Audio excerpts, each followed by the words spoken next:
firstly, teachers just love coming in and saying, "Hey, Merlyn, open up a drive." Little things like that we shouldn't take away. Technology, there is a fun element to it. So if we want the fun stuff, that's great. But actually, if it opens up somebody's presentation through voice rather than having to run to the front, click it, run back, then that's a great thing. I think in some of the ways that's really helped in the age group that we teach, the integration of YouTube has been excellent.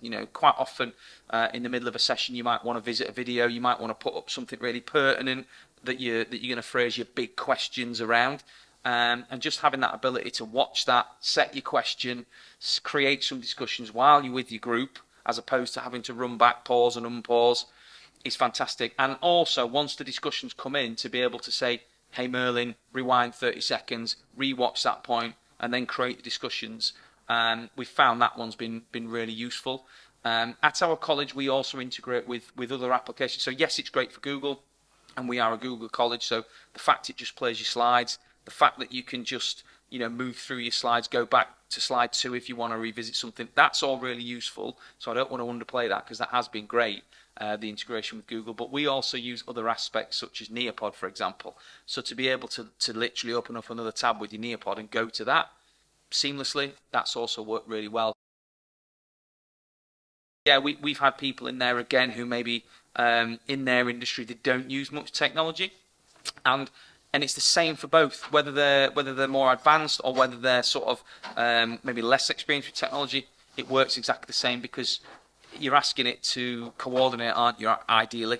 So, hey Merlyn, open up my Google Drive. That's the same for somebody at the top end of technology and somebody who's less experienced, because actually the technology at Merlyn's actually playing the part of the mediator, isn't it? So it works well for both. And again, whatever experience level you are, you can say, open up YouTube, rewind, forward, replay that bit. So I think actually that's again one of the positive things that we've seen, that it's not, you don't have to be technologically confident or experienced. It can work at both ends of the spectrum.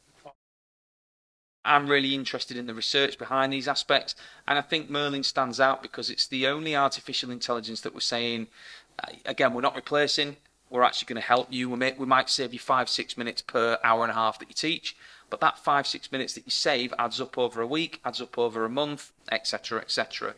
And also the aspects that can keep the pace up and allow you to teach live with your students is a real bonus as well. Again, not to have to keep running back and forth in what can be a big room. You don't want to do that. I want to stay here and have the discussions with my students here, and I can do that through Merlyn. So we've seen some really promising signs so far, and obviously we've because of that we've now further invested at the college to bring some more in for the next academic year.